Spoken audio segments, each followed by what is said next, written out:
झूठा हूं के ना भूड़ की घर बनाओ खानी छोड़ देल बड़न जा दिमाग खराब का करते नहीं बुची जे खता एक बात तो ये हाउ सुनने के बने नहीं ना। हां का मतलब ये शादी कर लगी है अब मतलब बाकी जान तो बोझे ऐसे काहे होला सोच शादी नहीं के भइल लइका होता ना चुप रहलू बड़ाइल बड़ू दूसरा के बारे में कहे ये बात के बात नहीं हम जानते कि तू चिल्लाई भूल सब ना कहे आतरे ज्यादा कह आ ज्यादा ना का दुनिया के बात आ के कहलू हो तार मैंने घूम फिर के आवलू ओनिया से सब बतिया मैंने अब ओढ़निया बहान के बटोर के लावेलू कि भजिया लागू झेल दे में ना कहले ये से सोचली कि तोरा कुछ कहे ना कह छोड़ ना कह सुना बुची एगो बात हो तनी बात दूसरा के बात ना कहल जाला एने से बात ओने ना करल जाला देखले बड़ू आज तकले कोनो गली में के कहला सन के हो प्रतिमा भी चाहे हमर ना मोजा तो सन हिट के लइका बा आ चाहे तार भैया के नाम से कोई कहले कि फलाना वो शिकायत कर चले ले कर हो करे आज 1 साल हो गइल ना घर से निकलत घूमत फिरत जब से हमार जी गुजरल ना से तो हम अब तोरा जान हमर दोस्त थी यार दोस्त के बहन थी यार तो इसी से यही से कहत नहीं दोस्त के बहन खो भा दुश्मन के बहन खो कोई के बहन खो कोई के बात यहाँ सुहाना कर जाए कैसन ही हो तनी कियो ना ओकरा ना बुझाई हो जी कल कहां पर सोच रहे हम ये सोचत रहे ये सब तोरा बता के रहे आके ना बता तू जान से आजकल के बिटिया एकक बीता के 22 अभी उम्र चढ़त नहीं खे आ तब वही एकदम फाने लगत लंगी एकदम फाने छत पर से वो छत पे करे लगत सन दादा आजकल के आदमी पर विश्वास नहीं के आ ज्यादा पूछ जी तू ऐसा काम मत करिए तोरा परसल से बियाह शादी हम ऐसे कर सकते तोरा परसल से बियाह शादी कर देन तू अपन घरे दुआरे जाके बनर रही है सुन तो का विदेश में बनन आदमी ऐसा ऐसा ये बात कर रही है बिटिया के दिमाग का जन कहां रहला खाना वाना खा जी चलो घरे जा रूम में काट के खा ला छता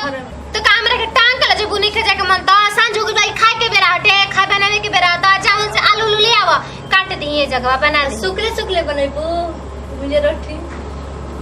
तू का हियात रहलू हमारे में एक तबड़ा ना मुहिया में खाली हियात देख मुची पड़त रहलू जा अपन काम करा चल कहां जाई कहां लिया के जेबू ठीक हम जाते तो जा अरे बाप रे बाप दुनिया के बात सुना ना दादा तो सही के खाना ना मुंह से ढुकाई लेकिन का करबू आजकल के जमाना ऐसा बा न बाप माई के तनिकियो बिटिया इज्जत नहीं की सन देखत का से का एकदम दासा कर लेते सन कर्मासा का हो जाता वनी सबके छोड़ जाए तो दूसरा के जैसे कहल न कि अनकारा के देख के ना हंसल जाला दूसरा के हंसल जाला न तो अपन घर बसेला दूसरा के देख के हंसम त का जानी हमरो घरे एगो ननद बिया उहो एकदम छुछु बहेंगा निये ने ओने जेने तेने घूमत रहलिए दादा हमरे तो डर लागेला लेकिन हमू भगवान से कहे नहीं हे भगवान तो ऐसा कहियो मत होके दियो कि ताकि हमारा बारे में शिकायत जाए हमारा मुंह पर करीखा पोता है हम अपने के तो चिंता ना रहला हम तो मेहरानू हनी हम सह लेम लेकिन हमारा तो उतना समाज में घूमे फिरे के नहीं के हमार सवांग के घूमे फिरे के बाटे बाजारे शहरे हमारे पंचायत में कोई अगर कुछ उल्टा सीधा कर लियन दादा तो उहाँ के मुंह देखावे लायक ना रहम ई तो एकदम कितना सीना तान के ताकत रहनी चलत रहनी कि हमार बहिन चाहे हमार आज तक ले मुड़ी हुआ के नहीं के गोताई ऐसे कर दिए ना तो बहुते बेइज्जती होके कैसे हम बताएं भैया मुझे समझ में गलती तो हो गई बा हे भगवान माफ कर कैसे कह दी का सोची भैया मुझे की इज्जत की बात है समझ में क्या करी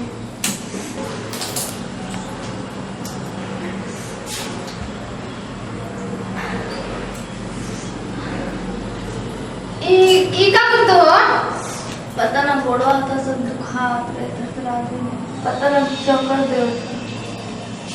ओय हो दादा ओय भगवान ई का कर लेलो हम जौन सोचले ना रही हाला मत ना कर देखा जैसे कबूल से कर देखा हम का गलती हो हाला ना करू हां चलो हम तारे के बताओ चलो चलो तू बताओ तनी ना बताओ हां तू हमर माई इज्जत तू माई हमारी इज्जत के एकदम नाश करके धर देले बाड़ू बतावा अब हम केकर मुंह देखाई जौन चीज हम सोचले ना रही तू तौन चीज कर देले बाड़ू हम के करे के तारा कहां लेके जाई तारा के ओ बताओ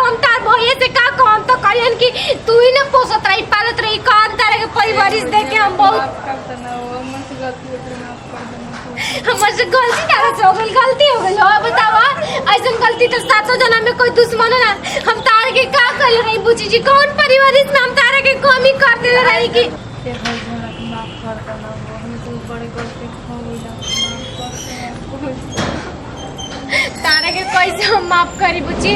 तू माफ करे लायक हम नहीं को माफ कर देना माफ का करी दादा अगर हम कोई से कहबो करम तो हमरे इज्जत जाई हमरा के माफ कर देना ज्यादा देखा आ तू कैसे कोनो बात कहिए मत कुछ चलान तारे वैसे रहो हमरा नतिया के बेटा कैसे रहे हो तारे के ऐसे करके छोड़ देला से हम जानत रही हमरा कोनो लइके पर विश्वास ना होकेला तू देखा हम तारे के दवाई भी रोक करवा दे तनी तू ले से लेकिन ऐसे गलती दोबारा बुझी मत करियो कम से कम इहो ना देखल वो भाई की इज्जत के तनी कियो ठीक बटे तू जा हम तारे के लिया के चलत नहीं दवाई करावे के बताओ हम ई लड़की हमारे से कहत रहे दूसरे के बारे में कहे लेकिन हम ई सोचत ना रही कि ऐसे नहीं करी लेकिन ये ऐसा कर देलस ना कि हमरा आज हम धरती पे ताकी कि आकाश में ताकी दोनों एकदम बरोबर लौकता हमरा का करी जाते ही ओकरा के ले जाके दवाई करा